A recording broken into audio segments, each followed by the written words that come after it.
L'homme est malade parce qu'il est mal construit. Il faut se décider à le mettre à nu pour lui gâter cet animal qui ne démange mortellement.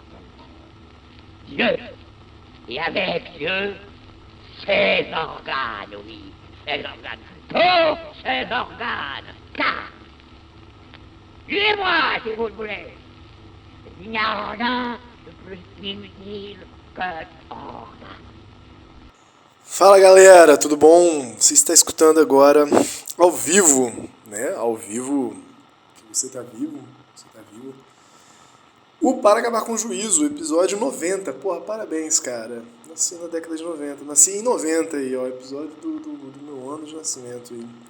Estou ficando uma pessoa coroa já. Um podcast.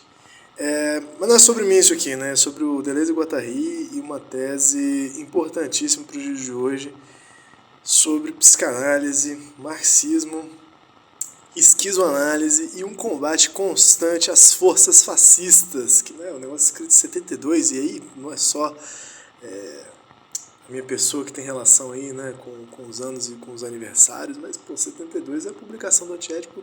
Não sei se eu mencionei isso alguma vez aqui, né, mas é isso, faz 50 anos do Antiédipo. E nunca foi tão atual, né, muito doido isso, infelizmente, né.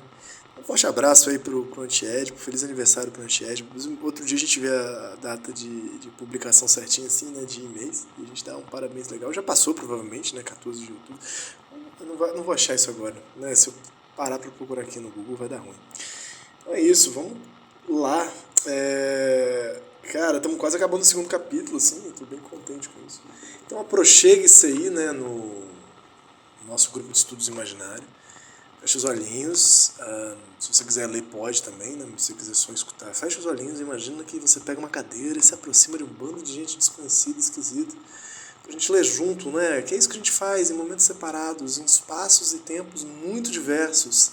Nós nos unimos, nós fazemos um comum que integra, que associa, que junta, que potencializa o encontro de pessoas que querem ler esse bagulho, que querem ler esse paralelepípedo, conversar um pouquinho, saber mais coisa de Reich, de Freud, de Jung, de Marx, de Althusser, de Deleuze e Guattari, de Arthur, de todo mundo.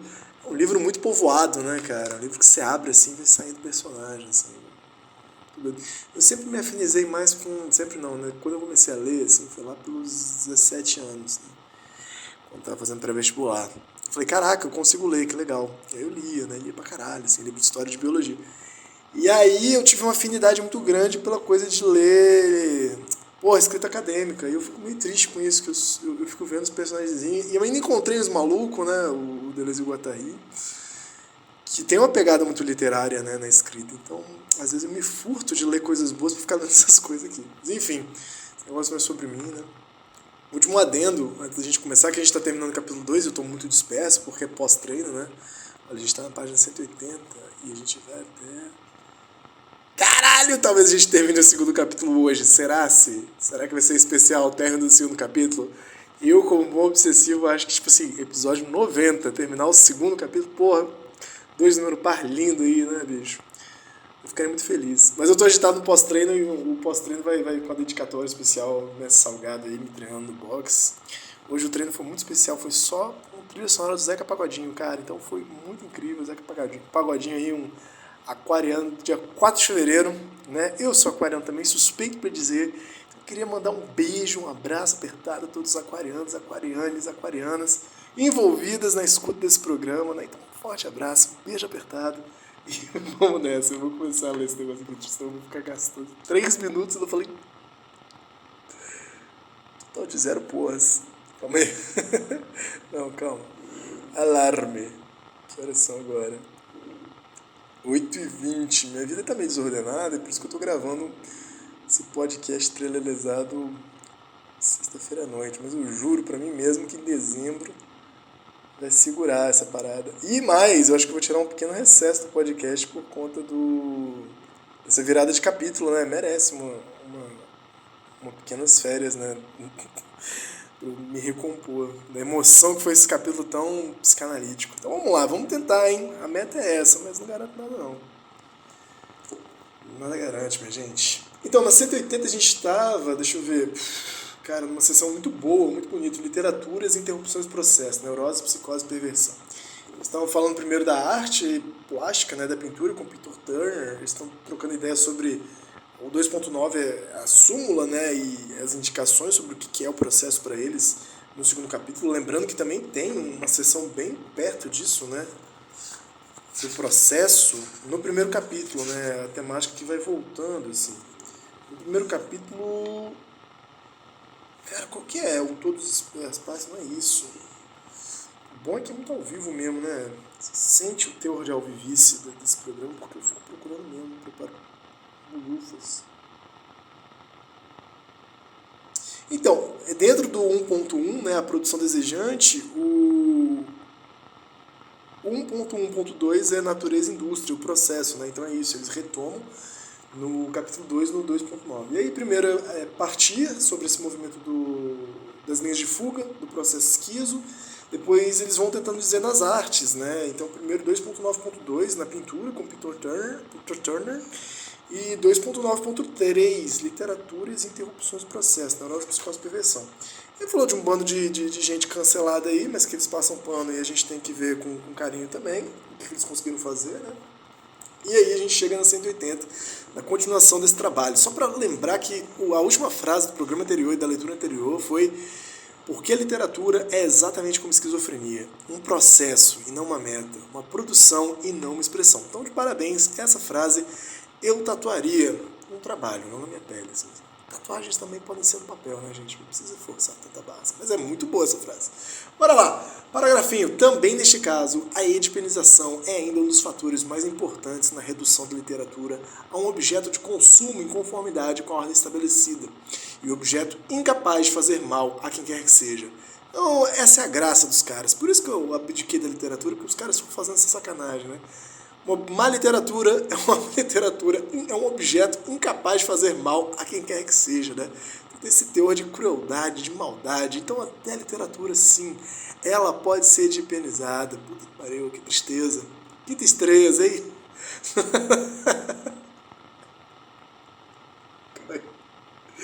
Não se trata de edipenização pessoal do autor e de seus leitores, mas da forma edipiana a que se tenta submeter a própria obra para fazer dela esta atividade menor, expressiva, que secreta a ideologia segundo os códigos sociais dominantes. Então, aquela literatura conformadíssima, aquela literatura água com açúcar, e não está falando de se você lê essa birosca, você é edipiano, se você escreve uma birosca dessa, você é edipiano, mas a forma que é edipiano, né? Essa coisa do pequeno segredo, da oculteza, não tem experimentação, não tem abertura, tudo gira em torno da família, do mesmo, de uma intimidade muito porca e triste. Que coisa, hein? Que destreza. É por isso que se julga a obra de arte como devendo escrever sobre os dois polos de Édipo, problema e solução, neurose e sublimação, olha que bonito, desejo e verdade, um polo regressivo sobre o qual ela mistura e distribui os conflitos não resolvidos da infância, e um polo prospectivo pelo qual ela inventa as vias de uma nova solução concernente ao futuro do homem. Então, tão de parabéns aqui, porque realmente eles fizeram uma leitura que eu não sei qual é a referência, mas é bem legal, né? E eles não trouxeram isso, né? Essa coisa do... Ah, não, falaram já, que Édipo é ao mesmo tempo problema e solução. Então é isso, né? A leitura deles é isso. Édipo, para a psicanálise, o problema da forma edipiana é que ela é ao mesmo tempo problema e solução. Você sofre de Édipo e tem que resolver no Édipo. Mas aqui eles listam, né, coisas mais interessantes que eles falaram nesse capítulo 2, mas aqui ficou bem claro. Então, por um lado, do problema da solução, você tem neurotizar-se por Édipo, pela família, e ter que sublimar, botar aí a questão do desejo, no que é socialmente aceito, no que é culturalmente aceito, né, na baladinha. Desejo e verdade, ou seja, o que há de mais íntimo e a verdade que alcança na intimidade, né, um polo regressivo sobre o qual ela mistura e redistribui os conflitos não resolvidos da infância, ou seja, problema, né? Édipo é sempre regressivo, sempre diz de uma infância, de uma família, de um euzinho, e um polo prospectivo, pelo qual ela inventa as vias de uma nova solução concernente ao futuro do homem, sempre chumbrega e individual. Disse que uma conversão interior à obra é que a constitui como objeto cultural. Deste ponto de vista, não se trata nem mesmo de aplicar a psicanálise à obra de arte, já que a própria obra de arte é que constitui uma psicanálise bem-sucedida, uma sublime transferência com virtualidades coletivas exemplares. Entre aspas, essa transferência. Aqui a gente entra na seara. Sempre que você for ler um francês, uma francesa, você vai ter que ler tudo, para não ficar enganado, assim, porque isso aqui, por exemplo, esse período, eu não faço ideia se eles já estão defendendo ou se eles estão batendo. Tem que ler, tem que ter contexto. É igual aquele primeiro capítulo lá do Nós, os Vitorianos, né? Do Foucault, pariu. Lembra aí, galera. Fala aí, só pra aí que lembra aqui. O História da Sexualidade, volume 1, funcionou. Ele dá uma gastada, né? Se você já leu História da Sexualidade, volume 1, né? O uso dos... Não, por exemplo, não é. A vontade... Caraca, moleque! Qual é o nome desse livro? A Vontade de Saber, não é?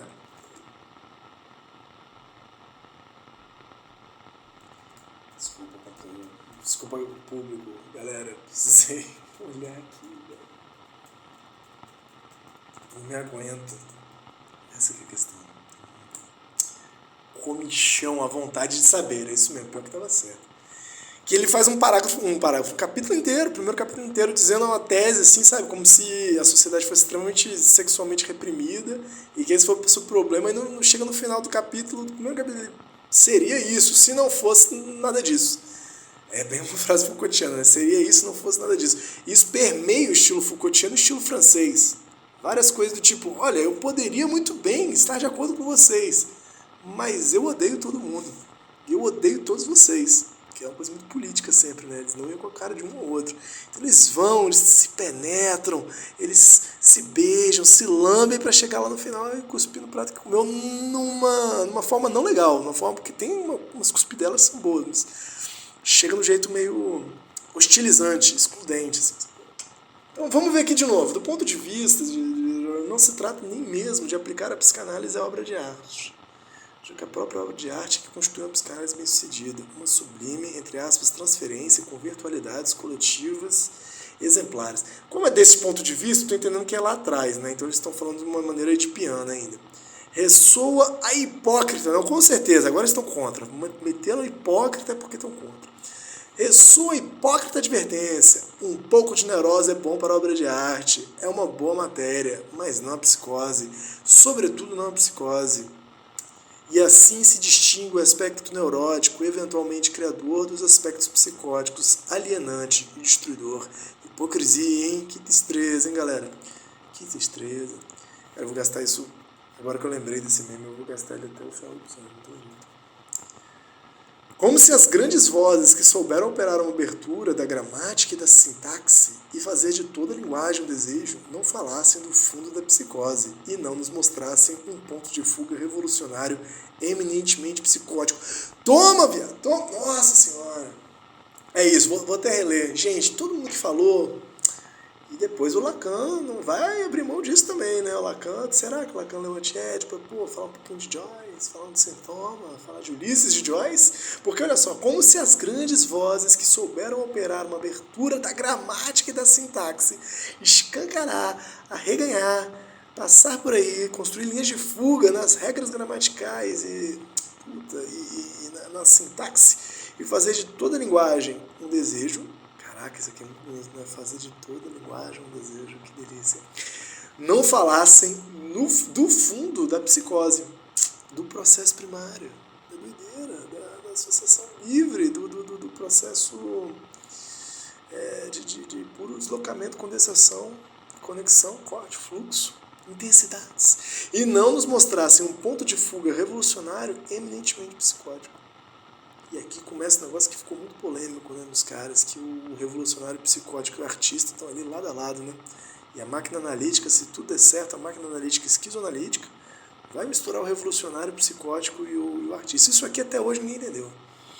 Isso aqui até hoje ninguém experimentou. Só o Guattari passou por isso, tadinho. Solitário queria compartilhar com a gente a experiência dele, mas ninguém deu ouvido. É justo confrontar a literatura estabelecida com uma psicanálise edipiana. É que ela desdobra uma forma de superego que lhe é própria e ainda mais nociva do que o superego não escrito. Com efeito, Édipo é literário antes de ser psicanalítico. Caramba, que doideira, hein? Que parágrafo bonito para quem gosta de literatura, parabéns. O Deleuze é um cara muito dedicado, né, cara? Ele fica triste que ele nunca consegue escrever um livro sobre literatura, ele termina escrevendo, é um dos últimos livros, né, da vida dele, que é o Crítica Clínica. Mas, assim, é um ótimo livro, ótimos ensaios, mas, assim, se você dá uma vasculhada aí, né, tudo os prefácios que ele manda, né, o cara escreve um prefácio que vira um livro, né, do Frio e o Cruel, do Mazzocchi, escreve um pós-fácio que vira um baita artigo, assim, sobre o Outrem do Tournier, né, o Sexta-feira e os Limbos do Pacífico, não é isso? Acho que é isso, né? Robinson Crusoe, Sexta-feira, os Limbos do Pacífico, livraço também, muito bonito, muito doido. E isso, né, ele é crítico de literatura a vida inteira, né, na Claire Parnet, né, no Diálogos ele escreve sobre literatura, e no Antiético, no Platão tem também. Ah, e o Crítica Clínica é bom, mas... tá lá, bonito.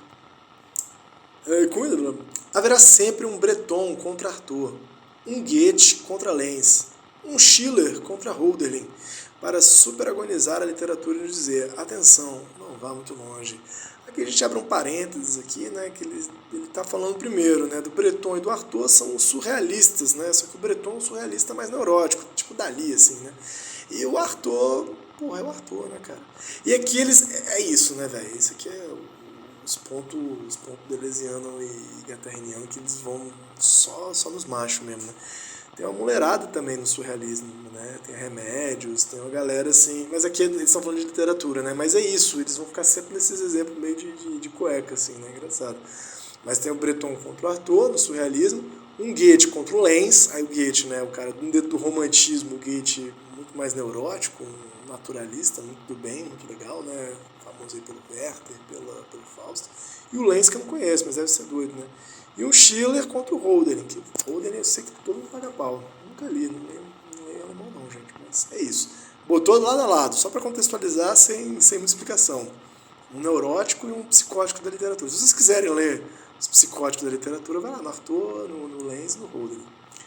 Para superagonizar a literatura e nos dizer, atenção, não vai muito longe. Lembrando que o Lenz é a ideia do passeio esquizo, né, que eles trazem lá no começo.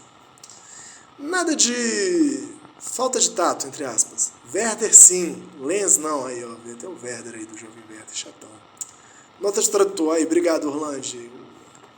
Trouxe aí a galera. André Breton, de 1896 a 1966. Johann Wolfgang von Goethe, 1749-1872. Johann Christoph Friedrich von Schiller, 1759-1805. Quem foi o maluco que meteu suicídio com a mina lá? Confundindo, será que foi o Schiller? Não, acho que não foi. Friedrich Hölderlin, só tem Frederico e Guilherme, né, no meio desse processo. Sobre Werther, conferir Goethe, Os Sofrimentos do Jovem Werther, de 1774. Sobre Lenz, conferir nota do tradutor, a nota 1, a página 7, lá atrás, né, no passeio esquizo. A forma de piano da literatura é a sua forma mercantil, pode crer. Não que pensemos que haja, afinal, menos desonestidade na psicanálise do que nessa literatura, pois o neurótico simplesmente faz uma obra solitária, irresponsável, ilegível e não vendável, que, ao contrário, tem de pagar para ser não apenas lida, mas traduzida e reduzida. Pô, muito bem, parabéns. Ele, pelo menos, comete um erro econômico, uma falta de tato, e não difunde seus valores.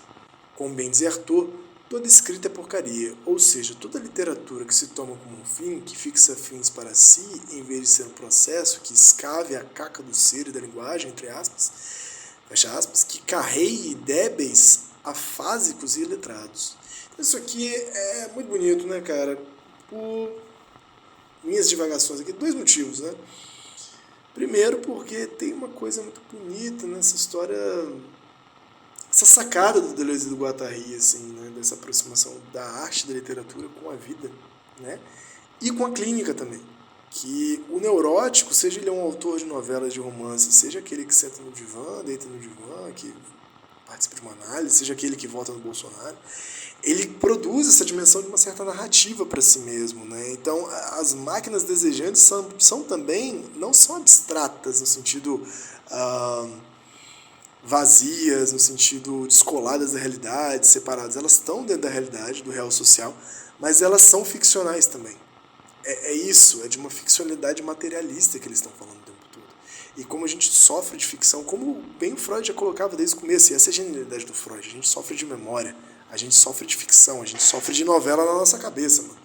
A questão é se essa novela, se essa literatura de uma baita produção, que pode escapar, e o tempo todo está conclamando, chamando, invocando que escapa, porque são associações loucas, são devírios outros, animais, vegetais, de geografias muito loucas assim, ou a gente vai ficar remetendo a história, a nossa memória, a nossa própria ficção de nós mesmos, a nossa infância, nossa individualidade, nossa famíliazinha, nosso paizinho, nossa propriedadezinha. E pra onde vai?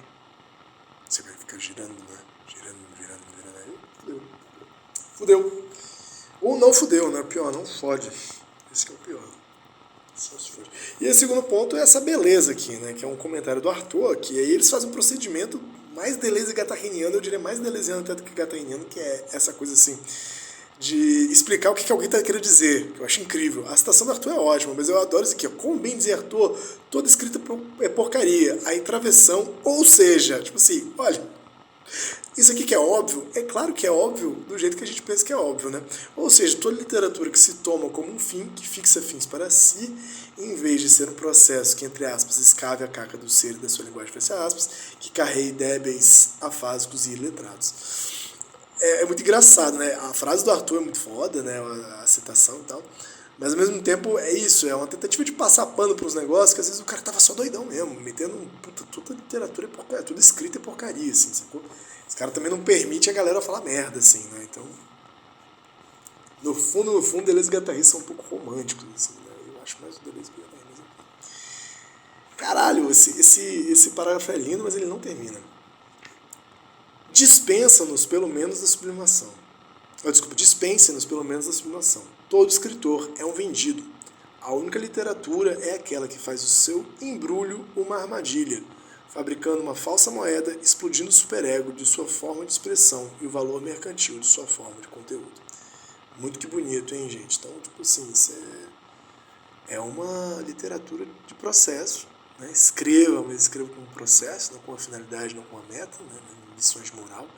Mas o valor fabricando uma falsa moeda, né? É algo, um peixe podre que se vende, né? Um livro que promete, né? Porque tudo é promessa, mas de alguma forma que explode o superego na sua forma de expressão e também explode o valor mercantil de sua forma de conteúdo, assim, né? Estoura o valor vendável do trabalho, né? O famoso zero likes, o famoso difícil hoje em dia, né? O famoso tô vendendo para falir. Mas uns respondem: Arthur não pertence à literatura, está fora dela porque ele é um esquizofrênico, caralho. Isso aqui a galera acho que tá batendo, não sei se eu já falei isso aqui, né? O Arthur foi paciente do Lacan, né? E o Lacan deu como, tipo, esse cara não faz mais nada não, bicho. Esse cara aí você deixa internado e fica de boa. Então tem uma rixa aí, né, nessa brincadeira, né? Arthur não pertence à literatura, está fora dela porque ele é um esquizofrênico. Outros dizem, ele não é esquizofrênico porque pertence à literatura. E a maior delas, a textual, né? Pertence à literatura textual. Uns e outros têm pelo menos em comum uma concepção pueril e reacionária da esquizofrenia e uma concepção neurótica e mercantil da literatura. Caraca, que eles estão batendo para tudo quanto é lado, hein? Tá de parabéns. Um crítico pernicioso escreveu: é preciso nada compreender do significante, entre aspas, para declarar peremptoriamente que a linguagem de Arthur é de um esquizofrênico. O psicótico produz um discurso involuntário, entravado, submetido, absolutamente contrário em todos os pontos da escrita textual. Fecha aspas. Então esse dilema aí, né, o Deleuze, desde a lógica do sentido, e talvez anteriormente estuda muito o Arthur, então ele está reaproveitando aqui as discussões agora no termo do antiédipo, né? E é isso, né? Que problemão. O Arthur é um louco ou um escritor muito chatonildo, né? Então parece que não pode ser as duas coisas. Eles estão metendo aqui essa famosa síntese disjuntiva inclusiva, né? Ele é um esquizofrênico ou um autor, né? Tá tudo bem. Um escritor. Mas que enorme arcaísmo textual é esse? O significante que submete a literatura à marca da castração e santifica os dois aspectos de sua forma de piano? E quem disse é esse pernicioso crítico, né, que o discurso do psicótico é involuntário, entravado, submetido, fecha aspas, e faz uma pergunta, né? Que otário! Otário, nunca vi um psicótico. Opa! Como, né, vamos lá, vamos finalizar essa aqui, que a gente, semana que vem, fecha mesmo esse capítulo. E hoje eu tô com tempo. 5 minutinhos aí de chorinho. Chorinho do podcast. Cadê? Ainda que, graças a Deus, não seja também o contrário disso.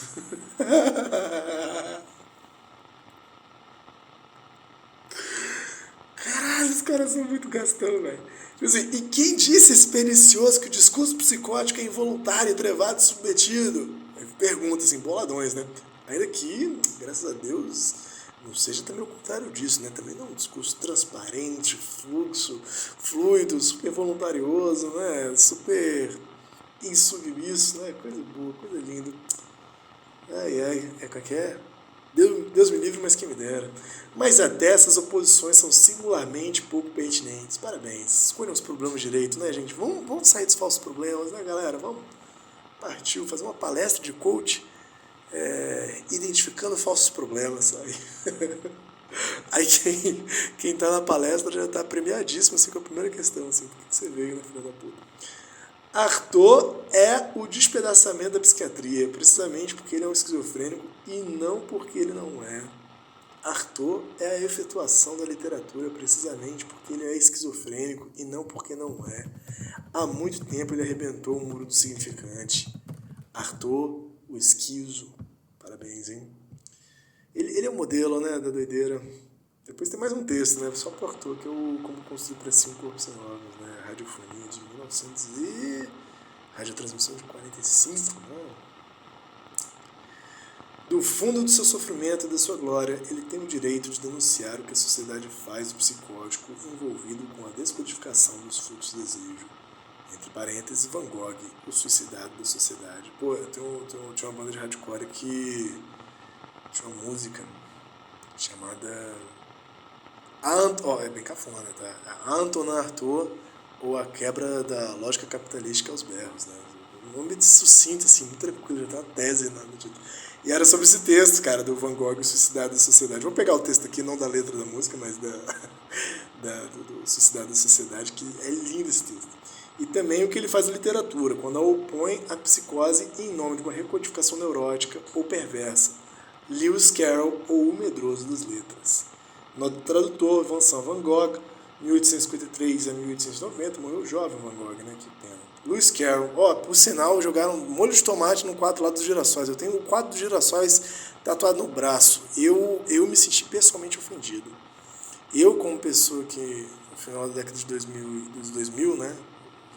2000, me seduzi por tatuagens diferentonas, né? Minha amiga Alana fala que é uma tatuagem datada, e ela tem razão. Tem um girassol do Van Gogh no braço esquerdo. E não gostei não, jogando molho de tomate lá. Mas tá tudo bem também, se quiser pode jogar molho de tomate e colar a mão na parede, tá? As meninas lá na Inglaterra fizeram isso lá em Londres, né? Protestando contra a perfuração de petróleo. Não tem que achar nada não, Faço piada, mas não acho nada não, de verdade. O mundo tinha que achar menos as coisas, eu acho. Vamos lá. E também o que ele faz literatura, no tradutor, e Lewis Carroll, né, pedófilo, Charles Lutwidge Dodson, 1872-1898, autor de Alice in Wonderland, e também Alice Through the Looking Glass. Isso. Através do espelho. Não, qual que é? Sei lá. Não gasta não. É Alice através do espelho. Vamos achar aqui, porque se tiver é bonito, ó. Van Gogh, o suicidado da sociedade, PDF. Tem um trecho aqui que eu acho de uma beleza,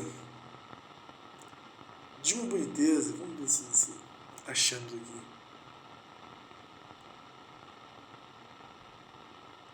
Abrindo. Daqui a pouco os perdedores vão abrir novo, mas se submeter a esse tipo de coisa, né? Não posso fazer nada.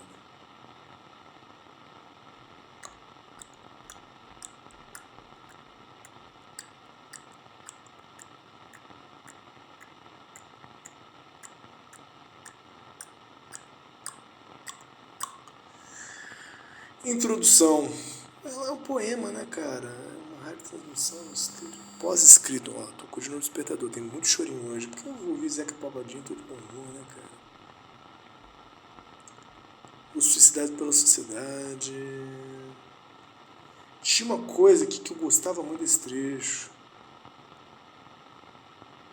O foda é que o PDF é aquele PDF, sabe? Fotocópia.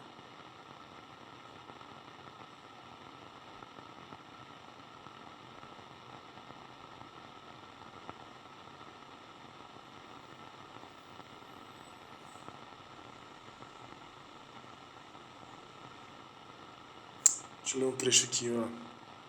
A medicina, ele está falando do Van Gogh, né? A medicina nasceu do mal, se é que não nasceu da doença e não provocou, pelo contrário, a doença, para assim ter uma razão de ser. Mas a psiquiatria nasceu da multidão vulgar de pessoas que quiseram preservar o mal como fonte da doença e que assim produziram do seu próprio nada uma espécie de guarda suíça para estipar na raiz o espírito de rebelião reivindicatória que está na origem de todo gênio. Em todo alienado existe um gênio não compreendido cujas ideias, brilhando na sua cabeça, apavoram as pessoas e que somente pode encontrar no delírio uma fuga às opressões que a vida lhe preparou. Puta que pariu, hein, ô senhor Arthur? Tá de parabéns, hein? É igualzinho, se falasse que era um trecho do antiético, quem diria que não, né?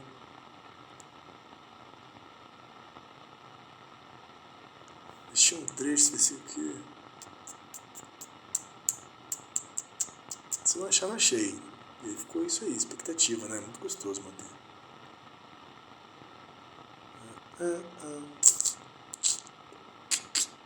Deixa eu dar um Google mais específico aqui.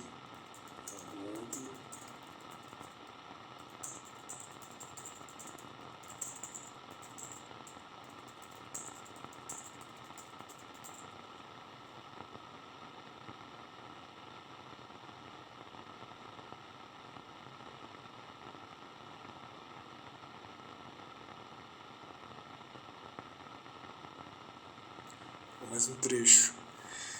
Já não é mais o mundo do astral, mas o da criação direta, o que se recupera desse modo, mais além da consciência do cérebro. Eu nunca vi um corpo sem cérebro cansar-se por causa de telas inertes. O suporte do inerte são essas pontes, esses girassóis, esses feixes, esses olivais, essas pilhas de feno. Já não se movem, estão congelados. Mas quem poderia sonhar com eles, mais duros sobre o traço seco que põe a nu seu impenetrável estremecer? Não, Dr. Gachet. Uma tela nunca fatigou ninguém.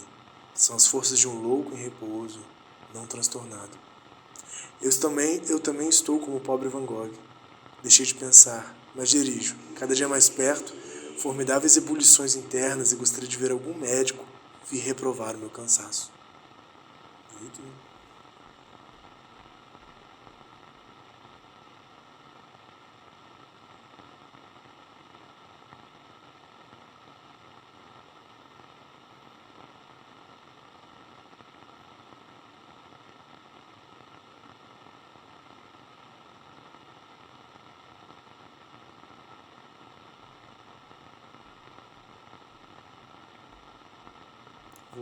Vou fechar com isso aqui então. Eu fiquei meio mexido mesmo. Eu estava aqui procurando um trecho e não encontrei, né?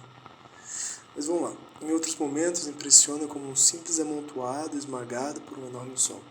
Existem brancos tênues de giz, piores que antigos suplícios, e nunca como nessa tela aparece a clássica escrupulosidade operativa do pobre grande Van Gogh.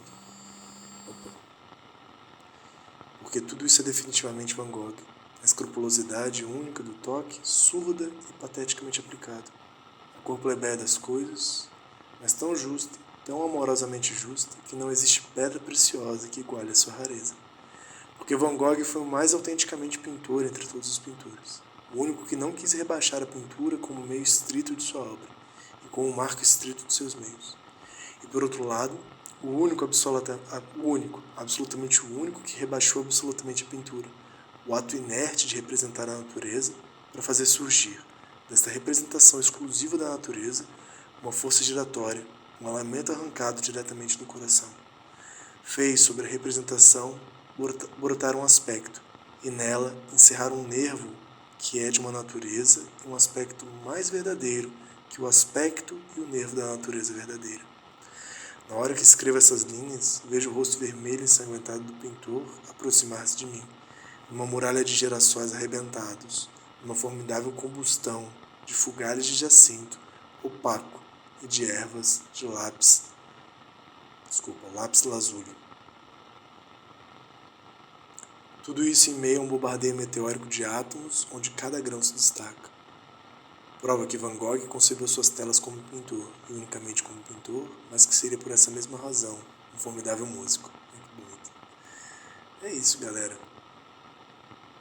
Se eu achar, depois eu trago pra vocês o trecho que eu tava pensando em específico. Um beijo. Fiquem bem, cuidem-se e até a próxima semana. Tchau, tchau.